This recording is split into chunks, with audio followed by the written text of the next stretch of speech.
4 மணி நேரத்துக்கு முன்னாடி குவைத்துல இருக்கிற மிச்சம் மீதி இருந்த அமெரிக்க ராணுவ தளத்தின் மீது ஒரு அட்டாக் பண்ணி ஒரு 7-8 அமெரிக்க விமானங்களை காலி பண்ணிட்டாங்க. இப்ப கொஞ்சம் முன்னாடி நியூஸ் வந்து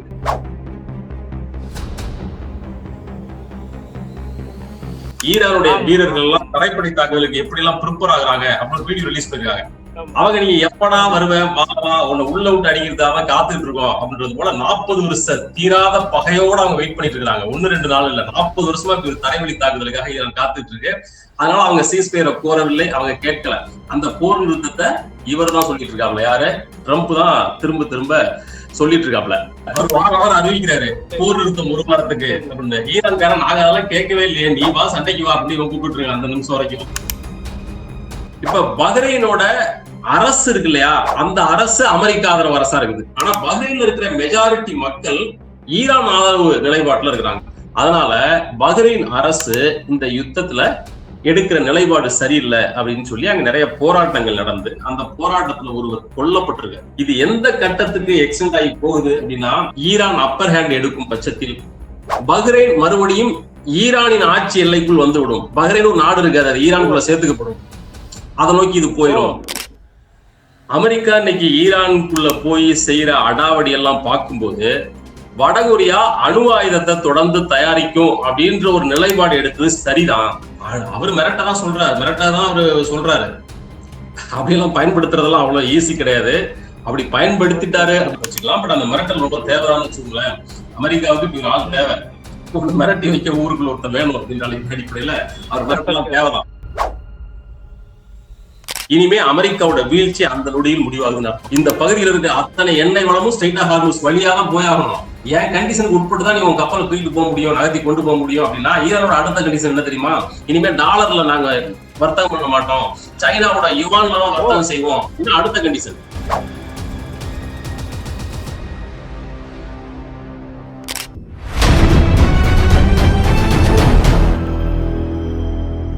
அறக்கழகம் பார்வையாளருக்கு வணக்கம். இன்று நாம் சந்திக்கிற மிக முக்கியமான அரசியல் விமர்சகர், எழுத்தாளர் திரு பாரதி தம்பி அவர்கள். வணக்கம் தோழர். வணக்கம் தோழர். குறிப்பா ஈரான் விஷயங்கிறது அது முடிந்த பாடு இல்லாமல் தொடர்கதையாக இருப்பது போல் தோற்றமளிக்கிறது. அதோடைய தாக்கம் உலக நாடு முழுக்க எதிரொலித்தாலும் கூட வடகொரியாவை சேர்ந்த குறிப்பாக பிங் சோங் ஜிங் அவர் அணுகுண்ட கூட வீச தயாரிப்ப ஈரான் போற நிப்பாட்டலாம்னு சொல்லி ஒரு எச்சரிக்கை விடுத்திருக்கிறார். இன்னைக்கு இது உலகம் முழுக்க ஒரு பேசும் பொருளாக மாறி இருக்கிறது. முதற்கட்டமா இந்த போர் விவகாரத்தை கூர்மையா எந்த வடிவத்தை புரிஞ்சுக்கிறது எப்படி பாக்குறீங்க நீங்க? இந்த வளைகுடா போர் அப்படின்ற எல்லை நோக்கி நடந்துட்டு இருக்கு. ஆக்சுவலா சொல்ல போனா இப்ப நம்ம புரிஞ்சுக்கிறதுக்கு இப்ப இந்த போர் எங்க வந்து நிக்குது தெரியுமா? இப்ப ஈரான் யுத்தம் அந்த ஸ்ட்ரெய்ட் ஆஃப் ஹார்முஸ் நீரிணைய தெரப்பியா மாட்டியா, இப்ப ஒட்டுமொத்தம் மீதி எல்லாம் முடிஞ்சிருச்சு. அங்க அந்த எண்ட்ல நிக்குது. அந்த கதவை தெரப்பியா இல்லையா அப்படின்ற அளவுல நிக்குது. ஈரான் பிடிச்சபடியா இதுதான் தன்னுடைய கடைசி பிடி அப்படின்னு அந்த ஹார்முஸ் நீரிணைய திறக்கவே மாட்டோம், திறக்கணும்னா அதுக்கு சில நிபந்தனைகள் இருக்கு அப்படின்னு அதை பிடிச்சபடியா அப்படி நிக்கிறாங்க. ஒட்டுமொத்த யுத்தமும் ஒரு முனையில் குவிஞ்சு நிக்குது அப்படின்னா அது இந்த ஸ்ட்ரெய்ட் ஆஃப் ஹார்முஸ் தான். இப்ப அதை நம்ம புரிஞ்சுக்கிறதுக்கு இந்த ஸ்ட்ரெய்ட் ஆஃப் ஹார்முஸ் எவ்வளவு முக்கியமானது, எதன் அடிப்படையில் அவங்க பிடிச்சு வச்சிருக்காங்க அப்படிங்கிறத தெரிஞ்சுக்கணும். அந்த ஸ்ட்ரெய்ட் ஆஃப் ஹார்முஸ் பத்தி இன்னைக்கு நிறைய யூடியூப்ல நிறைய வீடியோக்கள் வந்திருக்கும். புரிஞ்சுக்கிறதுக்கு சுருக்கமா சொல்றேன். உலகத்தோட மிக பெரிய ஒரு வணிக பாதை அது. வளைகுடா நாடுகள்ல ஒவ்வொரு நாளும் உற்பத்தி ஆகிற பல ட்ரில்லியன் கணக்கான பீப்பாய்கள் கச்சா எண்ணெய அந்த ஸ்ட்ரெய்ட் ஆஃப் ஹார்முஸ் வழியா தான் உலகத்துக்கு வெளில கொண்டு ஆகணும். அது Iran, Iraq, Kuwait, Bahrain, Qatar, Saudi Arabia, அனைத்து நாடுகளும், UAE, இந்த எல்லா நாடுகள்லையும் உற்பத்தி ஆகிற ஒவ்வொரு நாளும் அங்கிருந்து எடுக்கப்படுகிற எரிவாயு, கச்சா எண்ணெய், இன்னும் எத்தனையோ உபப்பொருட்கள் எல்லாத்தையும் அந்த மிக பிரம்மாண்டமான சரக்கு கப்பல்கள்ல ஏத்தி இந்த ஸ்ட்ரெய்ட் ஆஃப் ஹார்முஸ் வழியாதான் வெளியே கொண்டு ஆகணும். இத இப்ப ஈரான் இழுத்து மூடிருக்கிறாங்க. இந்த இழுத்து மூடிருக்கிறாங்க அப்படின்னு நம்ம சொல்றோம் இல்லையா, அதுல சில கண்டிஷன்ஸ் இருக்கு, அதை நம்ம புரிஞ்சுக்கணும். ரொம்ப ஆரம்பத்திலேயே ஈரான் என்ன தெளிவா சொன்னாங்க, இது முற்று முழுதா இழுத்து மூடப்படல. அமெரிக்கா மற்றும் இஸ்ரேலிய ஆதரவு நாடுகளுக்கு, அமெரிக்காவுக்கும் இஸ்ரேலுக்கும் மற்றும் அவர்களுடைய ஆதரவு நாடுகளை சேர்ந்த கப்பல்களுக்கு இங்க அனுமதி கிடையாது. மற்ற நாடுகளை சேர்ந்த கப்பல்களை நாங்க அனுமதிக்கிறோம் அப்படின்னு அவங்க சொல்லியிருக்காங்க. இதுல 2 கேட்டகரி இருக்குது. இவங்களுக்கு கிடையாது, இவங்களுக்கு உண்டு அப்படின்னு இந்த டிவைட தெளிவா பிரிச்சிருக்காங்க. அனுமதிக்கிறோம் அப்படின்னு சொல்றாங்க இல்லையா, அந்த அனுமதியிலையும் சில இப்ஸ் அண்ட் பட்ஸ் இருக்கு, அதையும் புரிஞ்சுக்கணும். எல்லா நாடுகளுக்கும் அனுமதி உண்டுனாலும் கூட, அதாவது இந்த அமெரிக்க இஸ்ரேல் ஆதரவு அணியில் இல்லாத மற்ற நாடுகளுக்கு ஆதரவு உண்டு அப்படின்னாலும் கூட, அந்த கப்பல்கள் இந்த சண்டைக்கு முன்னாடி எப்படி பாஸ் ஆகி போயிட்டு இருந்துச்சோ அது போல போக முடியாது. அது வந்து ஒரு டோல்கேட் போல அவங்க மாத்திட்டாங்க. அவங்க அனுமதி கொடுக்கறவங்க மட்டும்தான் பாஸ் பண்ணி போக முடியும். இப்ப இந்தியாவுக்கு ஒரு சில கப்பல்கள் வந்துச்சு. இனிமேலும் இந்தியா, பாகிஸ்தான், சைனா மாதிரியான நட்பு நாடுகளுக்கு ஒன்னும் பிரச்சனை இல்லை, அவருடைய கப்பலை நாங்க அனுமதிப்போம் அப்படின்னு ஈரான் சொல்லியிருக்குது. அப்படின்னா அதனுடைய அர்த்தம் இந்த யுத்தத்துக்கு முன்னாடி எப்படி கப்பல் வந்துகிட்டு இருந்துச்சோ அதே போல வரும் அப்படி கிடையாது. ஒவ்வொரு கப்பலும் அவங்க அனுமதி வாங்கிதான் வெளில வரணும். அதுதான் இப்ப இருக்கிற கண்டிஷன். அதனால அந்த அனுமதி கொடுக்கறதுங்கிறது அவங்களோட பிடி. என்னதான் நட்பு நாடுகளா இருந்தாலும் கூட நாளைக்கு இதுல ஒண்ணு வந்து இஸ்ரேல் ஆதரவு, அமெரிக்க ஆதரவு அப்படின்னு போயிடுச்சுனாக்க அந்த பர்மிஷனை கட் பண்ணுவாங்க, லைசன்ஸை கட் பண்ணுவாங்க. அதனால அந்த பிடி அவங்க வச்சுக்கணும் அப்படிங்கிறதுல ரொம்ப தீர்மானமா இருக்காங்க. இப்ப இதை ஒட்டிதான் சிக்கல் பெருசா இருக்குது. இப்ப வடகொரிய அதிபர் பத்தி நீங்க சொன்னீங்க. வடகொரிய அதிபர் கிம் ஜோங் உன் ரொம்ப ஆரம்பத்தில இருந்து ஈரான் ஆதரவு நிலைப்பாட்டிலையும் அமெரிக்காவை ரொம்ப டீஸ் பண்றதுலயும் அவர் ரொம்ப கைது இருந்தவர். அப்பப்போ அதெல்லாம் பண்ணிட்டு இருப்பாப்ல. இப்ப 2 நாளைக்கு முன்னாடி கூட பெலாரஸ் நாட்டோட அதிபர் அவரை சந்திச்சாரு, கிம் ஜோங் உன்னை சந்திச்சாரு. சந்திக்கும் போது ஒரு நாட்டு அதிபரும் இன்னொரு நாட்டு அதிபரும் சந்திச்சுக்கிட்டாக்க என்ன கிஃப்ட் கொடுப்பாங்க. ஆனா இவர் என்ன தெரியுமா அவருக்கு கிஃப்ட் கொடுத்தாரு? துப்பாக்கி கொடுத்திருக்காரு. இந்த பெலாரஸ் நாட்டு அதிபர் ஒரு கன்னை கொடுத்திருக்காப்ல. அது போல அவர் வந்து ஒரு அடாவடியான ஆள், அதிரடியான ஆள்னு வச்சுக்கோங்களேன். அவர் சொன்ன ஒரு முக்கியமான ஸ்டேட்மெண்ட் முக்கியம். ஒரு 4 நாளைக்கு முன்னாடி கிம் ஜோங் உன் என்ன சொன்னார்னா, அமெரிக்கா இன்னைக்கு ஈரானுக்குள்ள போய் செய்யற அடாவடி எல்லாம் பார்க்கும்போது வடகொரியா அணு ஆயுதத்தை தொடர்ந்து தயாரிக்கும் அப்படின்ற ஒரு நிலைப்பாடு எடுத்தது சரிதான். எங்கள்கிட்ட அணு ஆயுதம் இருக்கிறதுனாலதான் நீ எங்ககிட்ட வரமாட்டேன்ற. லிபியாவிலும் சரி, ஈராக்லயும் சரி, வெனிசுவேலாவிலையும் சரி, அங்கெல்லாம் போய் இஷ்டத்துக்கு அத்துமீறி உள்ள நுழைந்து இப்படி எல்லாம் பண்ற அப்படின்னா என்ன காரணம்? அந்த நாட்டுல அணு ஆயுதம் இல்ல. வடகொரியாட்ட மட்டும் வச்சுக்க மாட்டாங்கன்னா எங்கள்கிட்ட அணு ஆயுதம் இருக்குன்ற ஒரே காரணத்தினாலதான் அமெரிக்கா வரமாட்டேன்றான். அதனால பொலிட்டிக்கலா நம்ம எடுத்த முடிவு சரிதான் அப்படின்னு ஓப்பனா டிக்ளேர் பண்ணாங்க. அப்படி பேசின அந்த பேச்சுலதான் அமெரிக்கா ஒரு தீவிரவாத நாடு அப்படின்றதையும் டிக்ளேர் பண்ணாரு. அவர் ஒன்னும் போற போக்குல வழக்கம் போல ஒரு குத்துமதிப்பா அடிச்சு விட்டாரு அப்படின்னு சொல்ல முடியாது. இன்னைக்கு உலகத்துல அணு ஆயுதத்தை பயன்படுத்தி பேரழிவை ஏற்படுத்தின ஒரே நாடு எது? அமெரிக்கா மட்டும்தான். அணு ஆயுதம் அவன்கிட்ட இருக்கு, இவன்கிட்ட இருக்கு அப்படின்னு எல்லாரையும் நோக்கியும் கை காட்டுற அமெரிக்கா இன்னைக்கு உலகத்திலேயே அணு ஆயுதத்தை யூஸ் பண்ணி பல லட்சக்கணக்கான மக்களை ஜப்பான்ல கொன்னது யாரு? இவங்க மட்டும்தானே, வேற எந்த நாடு யூஸ் பண்ணுச்சு? அதனால கிம் ஜோங் உன்னோட அந்த ஸ்டேட்மெண்ட்ல ஒரு அடிப்படை உண்மை இருக்கு. சரி, வடகொரிய அதிபரை விடுவோம். இப்ப நம்ம ஸ்டேட் ஆஃப் ஹார்மஸ்க்கு வருவோம். அதுதான் உலகத்தோட அணுகுண்ட பயன்படுத்தும்ன்றாரு. அது அணுகுண்ட பயன்படுத்தும்ன்ற வார்த்தை மிரட்டவா இல்ல எந்த எல்லைக்கும் எல்லா எல்லையும் தாண்டவான்னு கேட்கல. அவரு மிரட்டதான் அவரு சொல்றாரு. அப்படியெல்லாம் பயன்படுத்துறதெல்லாம் அவ்வளவு ஈஸி கிடையாது. அப்படி பயன்படுத்திட்டாரு அப்படின்னா வச்சுக்கோங்க, ஒரு பேச்சுக்கு இப்ப வடகொரிய அதிபர் வந்து அமெரிக்கா மீது அணுகுண்ட போட்டாரு இல்ல இஸ்ரேல் மேல போடுறாரு அப்படின்னு ஒரு பேச்சுக்கு வச்சுக்குவோம். அது வந்து உலகத்தின் பேரழிவு தான் அழைச்சிட்டு போகும். அதெல்லாம் சாத்தியமற்றது. ஒரு மிரட்டலுக்கு சொல்றாரு, அதுதான் வச்சுக்கலாம். பட் அந்த மிரட்டல் ரொம்ப தேவைதான்னு வச்சுக்கோங்களேன். அமெரிக்காவுக்கு இப்படி ஒரு ஆள் தேவை. ஒரு மிரட்டி வைக்க ஊருக்குள்ள ஒருத்தர் வேணும் அப்படின்ற அடிப்படையில அவர் மிரட்டலாம் தேவைதான். அது நடக்க போறது இல்ல, நடக்காது, நடக்கவும் வேண்டாம்.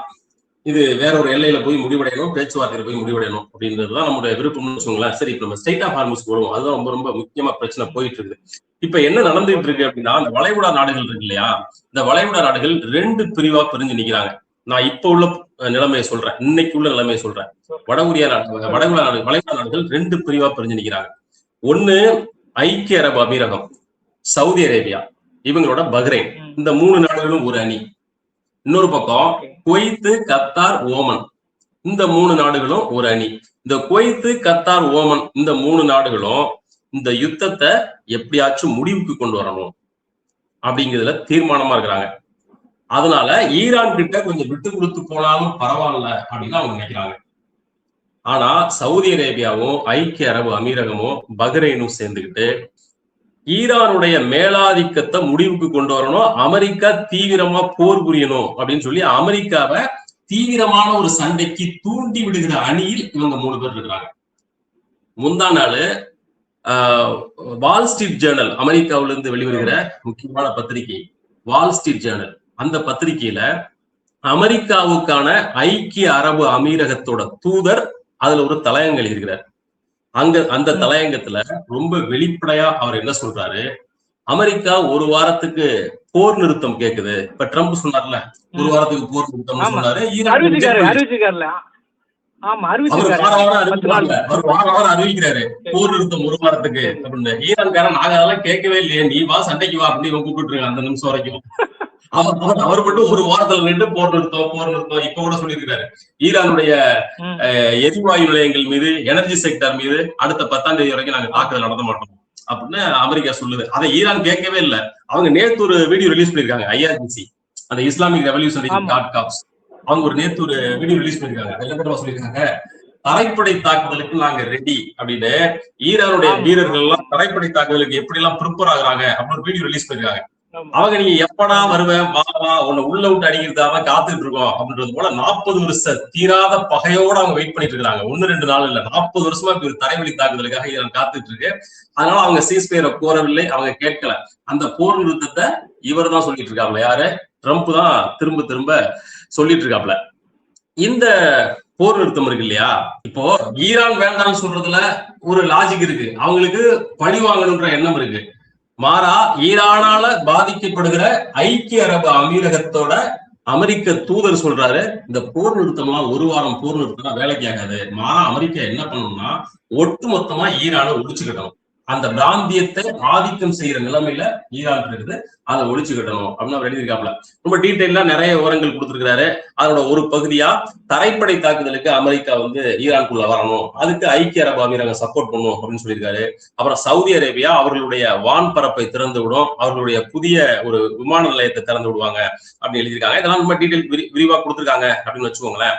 ஒட்டுமொத்தம் ஐக்கிய அரபு அமீரகம் அமெரிக்காவுக்கு எதிர்நிலையில ஈரானை தாக்கக்கூடிய அணியின் ஒரு அங்கமா மாறுறதுக்கு தயாராயிடுச்சு. இது இந்த போர்ல ரொம்ப புத்தம் புதுசு. இது வரைக்கும் ஐக்கிய அரபு அமீரகம் ரொம்ப வெளிப்படையா வரல, சவுதி அரேபியா வெளிப்படையா வரல. அவங்க பண்ணிட்டு இருந்ததெல்லாம் அமெரிக்காவை பயங்கரமா தூண்டி விட்டு ஈரானோட ஆதிக்கத்தை கண்ட்ரோல்ல கொண்டு வரணும் அப்படின்ற வேலையை தான் பண்ணிட்டு இருந்தாங்க. இப்ப முதல் முறையா வெளிப்படையா வெளில வந்திருக்காங்க. இதுல ஐக்கிய அரபு அமீரகம், சவுதி அரேபியா, அவங்க கூட சேர்த்து குட்டி நாடு பஹ்ரைனும் சேர்ந்துச்சு. இவங்க எல்லாரும் இப்படி ஒரு அணியில நிக்கிறாங்க. ஏன் இவங்க இப்படி ஒரு ஸ்டாண்ட் எடுக்கணும்? ஈரானை ஒழிச்சு கட்டணும்ன்ற முடிவுக்கு ரொம்ப வெளிப்படையா பக்கத்துல இருக்கிற இந்த வளைகுடா நாடுகளே ஏன் வரணும் அப்படின்னா, அந்த ஸ்ட்ரெய்ட் ஆஃப் ஹார்முஸ் தான் அதுக்கு முக்கியமான காரணம். அவங்க என்ன சொன்னாங்க, ஈரான் என்ன சொல்றாங்க, ஒரு வாரத்துக்கு முன்னாடி சொல்ல ஆரம்பிச்சிட்டாங்க, ஹார்முஸ் நீரிணை இனி ஒருபோதும் அதன் பழைய நிலைமைக்கு திரும்பாது. இந்த போரே முடிஞ்சாலும் கூட இதற்கு முன்னாடி எப்படி அந்த நீரிணை செயல்பட்டதோ அது போல இனிமேல் செயல்படாது. அந்த ஹார்முஸ் நீரிணையை புதிய நிபந்தனைகளின்படி நாங்கள் இயக்குவோம், அதற்கு சட்டம் இயற்ற போகிறோம் அப்படின்னு அறிவிச்சு ஈரான் நாடாளுமன்றத்துல ஹார்முஸ் நீரிணைய ஒவ்வொரு கப்பலும் கடந்து செல்லும் போது எவ்வளவு சுங்க கட்டணம் வசூலிக்கணும் அப்படின்றதுக்கான சட்ட திருத்த விதிகளை நிறைவேற்றுவதற்காக நாடாளுமன்றம் கூடி ஆலோசனை பண்ணிருக்குது. இது சம்பந்தமான செய்திகளை அல் ஜசீரா வெளியிட்டிருக்கு. இந்த சட்டம் இயற்றல, சட்டத்தை இயற்ற போறாங்க. இப்ப என்ன தெரிய வருது அப்படின்னாங்க, ஹார்முஸ் நீரிணை இனி ஒருபோதும் பழைய நிலைமைக்கு திரும்பாது. இது ரொம்ப இந்த ஸ்டேட்மெண்ட் இருக்கு இல்லையா, இதுக்கு பின்னாடி உலக பொருளாதாரமே மறைஞ்சிருக்குது. நமக்கு டக்குன்னு புரியாம இருக்கலாம், அந்த நாடுகள் பதறது இல்ல, அவங்களுக்கு அது புரியும். இந்த நீரிணையை கட்டுப்பாட்டுல ஈரான் கொண்டு வந்துட்டாங்கன்னு வச்சுக்குவோம், ஒரு பேச்சுக்கு வச்சுட்டாங்க. இப்ப Saudi Arabia, Qatar, Kuwait, Bahrain, இந்த நாடுகள்ல ஒவ்வொரு நாளும் உற்பத்தியாக பல மில்லியன் கணக்கான பீப்பாய் கச்சா எண்ணெய், எரிவாயு, இன்னும் எத்தனையோ உபப்பொருட்கள், இது எல்லாம் ஏற்றப்பட்ட அந்த கப்பல் ஈரானுடைய கட்டுப்பாட்டில் இருக்கிற அந்த நீரிணை வழியா தான் பாஸ் பண்ணி போயாகணும். அப்புறம் டோல் நிறைய வசூலிப்பாங்க, சுங்க கட்டணம் வசூலிப்பாங்க, பல கோடிகள் வசூலிப்பாங்க. அப்ப என்ன, இதோட பணம் ஒரு பக்கம் ஈரானுக்கு போகுது, இது வரைக்கும் இல்லாத வகையில போக போகுது. எது, இவங்களோட ரிசோர்ஸ் மூலமா. இது ஒண்ணு. ரெண்டாவது, ஈரானுடைய கட்டுப்பாட்டை இந்த ஒரு முறை அக்செப்ட் பண்ணி ஏத்துக்கிட்டோம் அப்படின்னாக்க இனி காலகாலத்துக்கும் ஈரானுக்கு கட்டுப்பட்டவங்களா ஆயிடுவோம் அப்படின்றது இவங்களோட பயம். நாளைக்கு எப்ப எந்த பிரச்சனை வந்தாலும் ஈரான் இந்த ஹார்முஸ் நீரிணையை க்ளோஸ் பண்ணுவோம் அப்படின்னு இவங்களை மிரட்டலாம் இல்லையா, இவங்களை கட்டுப்பாட்டுக்குள்ள வச்சுக்கலாம் இல்லையா. சோ இதுதான் அடிப்படையான அச்சம். இந்த ஒரு முறை, இந்த ஒரு விஷயத்துல ஈரானுக்கு பரவாயில்ல, நிறைய சண்டை நடக்குது, நமக்கு நிறைய சேதாரம், அதனால கொஞ்சம் இணங்கி போவோம், ஈரான்ட்ட கொஞ்சம் அட்ஜஸ்ட் பண்ணி போவோம் அப்படின்னு விட்டு கொடுத்தால் மொத்தமா அவங்களுடைய எதிர்காலமே போயிடும் அப்படின்னு இந்த நாடுகள் அஞ்சுது. அதனாலதான் அமெரிக்கா கிட்ட போய் வாங்க எங்களுக்காக சண்டை போடுங்க அப்படின்னு கூலிப்படையை கூப்பிடுற மாதிரி கூப்பிட்டு வர்றாங்க. இதுல ஐக்கிய அரபு அமீரகம் என்ன சொல்லுது, அந்த வால் ஸ்ட்ரீட் ஜேர்னல் கட்டுரையில அமெரிக்காவில நாங்க $1.4 ட்ரில்லியன் அளவுக்கு இன்வெஸ்ட் பண்றோம் அப்படின்னு உத்தரவாதத்தை கொடுக்குறாரு. யாரு அந்த தூதர். இதை நீங்க வேற எளிமையா புரிஞ்சுக்கணும் அப்படின்னாக்க, நான் உங்களுக்கு பார்த்து போட்டு செய்யறோம், எங்களை ஒருத்தன் டார்ச்சர் பண்றான், வந்து கொஞ்சம் என்னன்னு கேளு அப்படின்னு இப்ப அமெரிக்காவை கூப்பிடுற மாதிரி இப்ப போய் கூப்பிடுறாங்க. அவனே மூஞ்சி முறையெல்லாம் பேத்து அனுப்பியிருக்காங்க ஈரான். நான் மூக்குல ரத்த வழியை ஓடி போயிருக்கான். அந்த வளைகுடா நாடுகள்ல இருக்கிற அத்தனை அமெரிக்க பேஸும் அடிச்சு துவம்சம் பண்ணிட்டாங்க. இன்னைக்கு சவுதி அரேபியா எதுக்காக புதுசா எங்களுடைய அந்த விமான தளத்தை திறந்து விடணும்னு எதுக்கு சவுதி அரேபியா சொல்லணும் அப்படின்னா, அந்த ரீஜன்ல இருந்த அமெரிக்காவோட மற்ற ராணுவ பேசுகள் எல்லாம் பயன்படுத்த முடியாத நிலைமைக்கு போயிடுச்சு. கத்தார்ல அல் உதைத் அப்படின்னு அமெரிக்க ராணுவ பேஸ் ஒண்ணு இருக்குது. கிட்டத்தட்ட 10-15,000 அமெரிக்க வீரர்கள் பல வருஷ காலமா நிரந்தரமாவே அங்க இருந்தாங்க அந்த அல் உதைத் விமான தளத்துல. அது எல்லாத்தையும் அடிச்சு துவம்சம் பண்ணிட்டாங்க ஈரான். பஹ்ரைன்ல ஒரு ரேடார் சிஸ்டம் இருந்துச்சு. இந்த ரேடார் சிஸ்டத்தை வச்சுதான் இவங்க ஏவுகணை எப்ப ஏவுறாங்க, இவங்களோட ட்ரோன் எங்க பறக்குது இதெல்லாம் கண்காணிச்சு காட்டி கொடுத்து அப்புறம் இன்டர்செப்டர் மூலமா வானிலையை வழிமறிச்சு அட்டாக் பண்ணுவாங்க. அந்த ரேடார் சிஸ்டத்தை ஒட்டுமொத்தமா துவம்சம் பண்ணிட்டாங்க. இப்படி எல்லாம் அந்த ரீஜன்ல இருக்கிற அத்தனை அமெரிக்க ராணுவ பேஸும் ஆல்மோஸ்ட் பயன்படுத்த முடியாது அப்படின்ற நிலைமைக்கு அது போயிடுச்சு. இன்னைக்கு ஒரு 4 மணி நேரத்துக்கு முன்னாடி குவைத்துல இருக்கிற மிச்சம் மீதி இந்த அமெரிக்க ராணுவ தளத்தின் மீது ஒரு அட்டாக் பண்ணி ஒரு 7-8 அமெரிக்க விமானங்களை காலி பண்ணிட்டாங்கன்னு இப்ப கொஞ்சம் முன்னாடி நியூஸ் வந்துருக்கு. இப்படி அமெரிக்காவோட ராணுவ நிலைகளை அங்க ஒண்ணும் இல்லாம துவம்சம் பண்ணி விட்டுருச்சு ஈரான். அதனாலதான் இப்ப சவுதி அரேபியாவோட ராணுவ தளத்தை பயன்படுத்திக்கிறது அப்படிலாம் வர்றாங்க. இப்படி இருக்குது அமெரிக்கா. அந்த அமெரிக்காவை போய் எங்களுக்காக வாழ்ந்து சண்டை போடு அப்படின்னு ஐக்கிய அரபு அமீரகமும் சவுதி அரேபியாவும் பஹ்ரைனும் போய் கூப்பிட்டு வந்துருக்குது. ஒரு வகையில இவங்களோட அவலமான நிலைமையை இது உணர்த்துது அப்படின்னு சொல்லலாம். என்னைக்கு இந்த நாடுகள்ல எண்ணெய் வளம் கண்டுபிடிக்கப்பட்டுச்சோ அன்னையிலிருந்து உங்களுக்கு எல்லாம் நான் பாதுகாப்பு தர்றேன், நீ எண்ணெயை டாலர்ல வியாபாரம் பண்ணு அப்படின்னு அந்த பெட்ரோல் டாலர் இருக்குல்ல, எண்ணெய டாலர்ல மட்டும்தான் வர்த்தகம் செய்யணும் அப்படின்ற ஒப்பந்தத்துல இவங்களை கையெழுத்து போட வச்சுட்டு உங்களுக்கு நான் பாதுகாப்பு தர்றேன் அப்படின்ற உத்தரவாதத்தை கொடுத்துதான் இவ்வளவு காலமா அமெரிக்கா அந்த நாடுகள் எல்லாத்தையும் தன்னோட அணியில வச்சிருந்துச்சு, தன்னுடைய காலனி நாடுகள் போல மாத்தி வச்சிருந்துச்சு. எதையெல்லாம் சவுதி அரேபியா, இந்த UAE, கத்தார், பஹ்ரைன், குவைத் எல்லா நாடுகளையும். ஆனா ஒரு இக்கட்டு வரும்போது ஈரான் திரும்ப இவங்க எல்லாரையும் அட்டாக் பண்ணும்போது இவங்களை பாதுகாக்க அமெரிக்கா தவறிவிட்டது. அவங்களோட கவனம் எல்லாம் இஸ்ரேல் மேலதான் இருந்துச்சு. இந்த ஐக்கிய அரபு அமீரகத்தையோ சவுதி அரேபியாவையோ வேற எந்த நாட்டையோ ஈரான் தாக்கும் போது அவங்க வந்தாங்களா? வரல. மாறா இவ்வளவு காலமா அமெரிக்காட்ட இருந்து வாங்கின அந்த ஆயுதங்களை வச்சு அவங்கதான் ஓரளவுக்கு தங்களை தற்காத்துக்கிட்டாங்க, திரும்பி தாக்கல. இதுல இன்னொரு விஷயம் நம்ம கவனிக்கணும். இந்த யுத்தம் என்னைக்கு தொடங்குச்சோ தொடங்கின அடுத்த 1-2 நாள்ல இருந்து ஈரான் இஸ்ரேலை திருப்பி அடிச்சதை விடவும் அமெரிக்காவை திருப்பி அடிச்சதை விடவும் பக்கத்துல இருக்க அந்த வளைகுடா நாடுகள் மேல திருப்பி அடிச்சதுதான் அதிகம். டேட்டாவே அதுதான் அதிகம். அதிகபட்ச பாலிஸ்டிக் ஏவுகணைகள் டெல் அவீவை நோக்கி பறக்கல, துபாயை நோக்கி தான் பறந்துச்சு. அதிகபட்ச சாஹித் 136 ட்ரோன்ஸ் இந்த பக்கம் UAE நோக்கி தான் பறந்துச்சு. அந்த கத்தார்ல இருக்கிற ராஸ் லஃபான் ரிஃபைனரி அதுல போட்டு அடிச்சாங்க. இப்படி தொடர்ந்து இந்த நாடுகள்லாம் அட்டாக் பண்ணப்பட்டுச்சு இல்லையா? இவங்க ஒருத்தர் கூட ஒரு தடவை கூட ஈரான் மீது பதில் தாக்குதல் நடத்தல. ஈரான் அட் ஏ டைம்ல இந்த நாடுகள் எல்லாத்தையும் அட்டாக் பண்ணுது. ஈரானுக்கு அதுக்கு நியாயங்கள் இருக்குன்னு வச்சுக்கோங்களேன். நான் உங்க நாட்டை அட்டாக் பண்ணல, உங்க நாட்டில் இருக்கிற அமெரிக்க ராணுவ தளத்தின் மீது தான் தாக்குறோம் அப்படின்னு ஈரான் அதுக்கு ஒரு லாஜிக் சொல்லுது. பட் லேட்டர் ஆன் ஸ்டேஜ்ல வெறுமனே அமெரிக்க தளத்தின் மீது தாக்குதல் அப்படின்ற எல்லையோட ஈரான் நிறுத்திக்கல. மற்ற இடங்களையும் தாக்குதல் நடத்தினாங்க. அவருடைய எனர்ஜி செக்டார் மீது தாக்குதல் நடத்தினாங்க. இந்த இப்போ ராஸ் லஃபான் மீது தாக்குதல் நடத்துறதெல்லாம் என்ன அர்த்தம்? அதெல்லாம் அவங்களுடைய ராணுவ தளம் கிடையாது. அது கத்தாருடைய எனர்ஜி உற்பத்தி செய்கிற உலகத்தோட மிகப்பெரிய எரிவாயு ஏற்றுமதி நிறுவனம். அது அதன் மீது தாக்குதல் நடத்துனாங்க. தன்னுடைய உயிர் நாடி மீது ஈரான் அடிக்குது, திருப்பி அடிக்கணும்ல. ஏன் அவங்க எல்லாம் பண்ணல? அப்படி ஏன் பண்ணல அப்படிங்கிறது என்ன காரணம்? ஒரு காரணம், ஈரானுக்கு ஈக்குவலான ராணுவ வலிமை இவங்க யார்ட்டையும் கிடையாது. அவன் என்ன அடிச்சுட்டான்னு சொல்லி திரும்ப போய் அடிக்கிற அளவுக்கு என்கிட்ட ஸ்ட்ரென்த் இருக்கணும்ல, அது கிடையாது. அது இந்த எல்லா நாடுகளையும் ஒண்ணு சேர்ந்தாலும் கிடையாது. இது சவுதி அரேபியா, ஐக்கிய அரபு அமீரகம், கத்தார், பஹ்ரைன், இந்த எல்லா நாடுகள்லயும் இருக்கிற ஒட்டுமொத்த ராணுவத்தையும் ஒன்னா சேர்த்து ஒரு வருஷத்துல நிறுத்தினா கூட ஈரானுக்கு பக்கத்துல கூட மேட்ச் பண்ண முடியாது. ஈரான்கிட்ட கிட்டத்தட்ட 20 லட்சம் ராணுவ துருப்புகள் இருக்காங்க. 3 கேட்டகரியில இருக்குது ஈரானோட ராணுவ நிலைமைங்கிறது. 3 வகையா அவங்க வச்சிருக்காங்க. ஒன்னு ரெகுலர் ராணுவம், இன்னொன்னு IRGC, மூணாவது பசீஜ் அப்படின்னு சொல்லுவாங்க. அது ஒரு துணை ராணுவ படை போன்ற அமைப்பு. அது மேல நிறைய விமர்சனங்கள் இருக்குன்னு வச்சுங்களேன். ஈரானுக்குள்ள இருக்கிற அந்த இஸ்லாமிய பெண்களை வந்து சுதந்திரமா நடமாட விடாம பண்றது, அந்த பர்தா அணியல அப்படின்னா அவங்க தண்டனைக்குள்ளாக்குறது, இந்த மாதிரி அந்த மத போலீஸ்கார வேலையெல்லாம் அந்த பசீஜ் அமைப்பு தான் பண்ணுது அப்படின்னு சொல்லுவாங்க. அதுக்கு உண்மையும் கூட அப்படிப்பட்ட வேலைகளையும் அது பார்த்துச்சு. எனவே அப்படிப்பட்ட 3 நிலைகள்ல இருக்கிற அந்த ராணுவ துருப்புகளை ஒட்டுமொத்தமா சேர்த்தா கிட்டத்தட்ட 15-20 லட்சம் பேர் அந்த பக்கம் ஈரான் தரப்புல இருக்காங்க. இந்த பக்கம் இவங்கள்ட்ட ஒட்டுமொத்தமா எல்லாத்தையும் சேர்த்தா 4 லட்சம் 5 லட்சம் பேர் கூட தேராது. அதனால அவங்களுடைய ராணுவ வலிமைக்கு பக்கத்துல போக முடியாதுங்கிறது திருப்பி தாக்காததற்கான முதல் காரணம். 2வது காரணம், அப்படி ஒருவேளை ஒரு வீம்புக்கு திருப்பி அடிக்கிறாங்கன்னு வச்சுக்கோங்க, UAEயோ மற்ற நாடுகளோ திருப்பி அடிக்கிறாங்கன்னு வச்சுக்கோங்க, ஈரான் பதிலுக்கு அடிச்சதுன்னு வச்சுக்கோங்களேன், இவங்கள்ட்ட இலக்கருக்கு அதிகமா இருக்கு. இந்த நாடுகள்கிட்ட ஈரானை பொறுத்தவரையிலும் இழப்பை சந்திக்க போகிறோம் அப்படின்னு தெரிஞ்சுதான் அந்த யுத்த முறையில நிக்குது.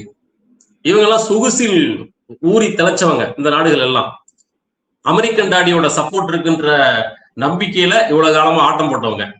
இப்ப திடீர்னு ஈரானை போய் பகைச்சுக்கிட்டு எல்லாம் திடீர்னு எல்லாம் சுயமரியாதை வந்துடாதுல்ல, திடீர்னு ரோசம் போட்டு வந்துடாதுல்ல. இங்க வந்துச்சுனாக்கா அடி பலமா இருக்கும் அப்படிங்கிறது 2வது காரணம். 3வது காரணம், என்ன இருந்தாலும் இவங்களுக்கு ஒரு குற்ற உணர்ச்சி இருக்கும். அந்த அடிப்படையில தான் இவ்வளவு தூரம் ஈரான் அடிச்சாங்க, கொஞ்சம் அடங்கி போறாங்க அப்படின்னு பார்க்கப்பட்டுச்சு. குற்ற உணர்ச்சி மீன்ஸ் என்ன இருந்தாலும் நமக்கு அமெரிக்காவோட ராணுவ தளங்களை ஹோஸ்ட் பண்ண நம்ம அனுமதிச்சிருக்க கூடாது, அதனாலதான் தேவையில்லாம நம்மள பண்றான், நம்ம பண்ண தப்புக்கு நம்ம அடிக்கிறாங்க பொறுத்துக்குவோம் அப்படின்றது போல கொஞ்சம் குற்ற உணர்ச்சியோட அமைதியா இருந்தாங்க அப்படின்னு ஒரு பார்வை முன்வைக்கப்பட்டுச்சு. அது ஒரு பகுதி அளவுக்கு உண்மை அப்படின்னு சொல்லலாம். ஆனா என்னைக்கு ஈரான் இந்த ஸ்ட்ரெய்ட் ஆஃப் ஹார்முஸ ஒட்டுமொத்தமா இனிமே எங்க கண்ட்ரோல் தான் என்னன்னைக்கும் அப்படின்னு அந்த பாயிண்ட்ல கை வச்சாங்களோ, அப்புறம் அதுக்கு பிறகு இவங்க எல்லாம் அமெரிக்கா கிட்ட போய் முடியல, தாங்க முடியல, வாங்க ஏதாவது பண்ணுங்க அப்படின்னு கூப்பிட்டு வந்திருக்காங்க.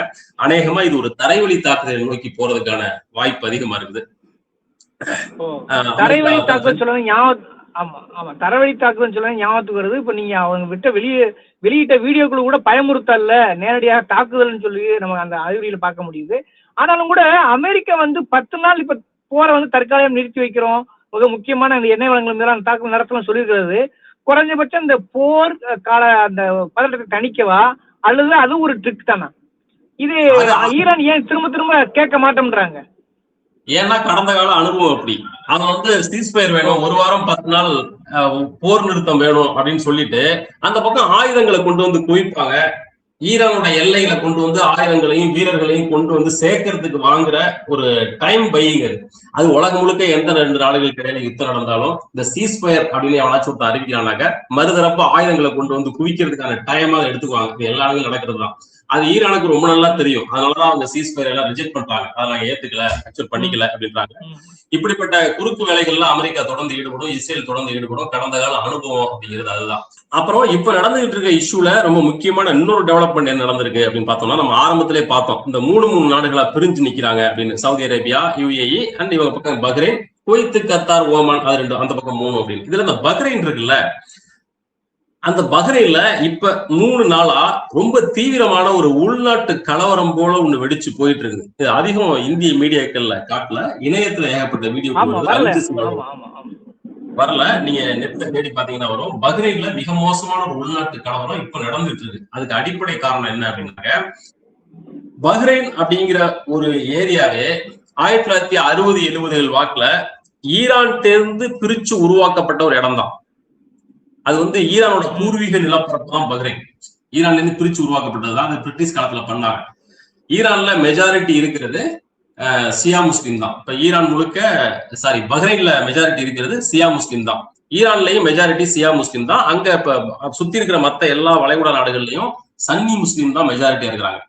ஈரான்லயும் பஹ்ரைன்லயும் மட்டும்தான் ஷியா முஸ்லிம்ஸ் அதிகமா இருக்கிறாங்க. இப்ப பஹ்ரைனோட அரசு இருக்கு இல்லையா, அந்த அரசு அமெரிக்கா ஆதரவு அரசா இருக்குது. அவங்க இப்ப சவுதி அரேபியா, UAE இணைஞ்சிருக்காங்க. ஆனா பஹ்ரைன்ல இருக்கிற மெஜாரிட்டி மக்கள் ஈரான் ஆதரவு நிலைப்பாட்டுல இருக்கிறாங்க. அதுக்கு அடிப்படையான காரணம் மதம் அடிப்படையில அவங்க ஷியா பிரிவு முஸ்லிம்கள், அது ஒரு காரணம். அப்புறம் ஈரான் தரப்பின் நியாயத்தை ஏற்றுக்கொண்டவர்கள் அப்படின்னு நம்ம புரிஞ்சுக்கலாம். எனிவே பஹ்ரைன்ல இருக்கிற மெஜாரிட்டி மக்கள் ஈரான் தரப்பை ஆதரிப்பவர்களாக இருக்கிறார்கள். அதனால பஹ்ரைன் அரசு இந்த யுத்தத்துல எடுக்கிற நிலைப்பாடு சரியில்லை அப்படின்னு சொல்லி அங்க நிறைய போராட்டங்கள் நடந்து அந்த போராட்டத்துல ஒருவர் கொல்லப்பட்டிருக்காரு. அந்த கொலையை தொடர்ந்து அந்த போராட்டம் விரிவடைஞ்சு மக்கள் மீது துப்பாக்கி சூடு அது இதுன்னு இது மாதிரி பெருசா போயிட்டு இருக்குது. பஹ்ரைனோட ஆளும் அந்த மன்னர் அநேகமா தப்பிச்சு ஓடிடுவாரு அப்படிலாம் பேசுறாங்க. இது எந்த கட்டத்துக்கு எக்ஸ்டெண்ட் ஆகி போகுது அப்படின்னா, இது அபிஷியல் இல்ல, ட்விட்டர்ல நடக்கிற விவாதங்களை தொகுத்து சொல்றேன். இது எந்த கட்டத்தை நோக்கி போகுது அப்படின்னா, அநேகமாக இந்த யுத்தத்தில் ஈரான் அப்பர் ஹேண்ட் எடுக்கும் பட்சத்தில் பஹ்ரைன் மறுபடியும் ஈரானின் ஆட்சி எல்லைக்குள் வந்துவிடும். பஹ்ரைன் ஒரு நாடு இருக்காது, அது ஈரானுக்குள்ள சேர்த்துக்கப்படும். அதை நோக்கி இது போயிடும் அப்படின்றாங்க. அடுத்தது ஐக்கிய அரபு அமீரகம் இதே மாதிரி பண்ணுச்சுன்னா அதனுடைய நிலப்பகுதியை கைப்பற்றப்படும். இதெல்லாம் ரொம்ப ரொம்ப தீவிரமா சொல்றாங்கன்னு வச்சுங்களேன். இதுல எந்த அளவுக்கு சாத்தியம் அதெல்லாம் தெரியல.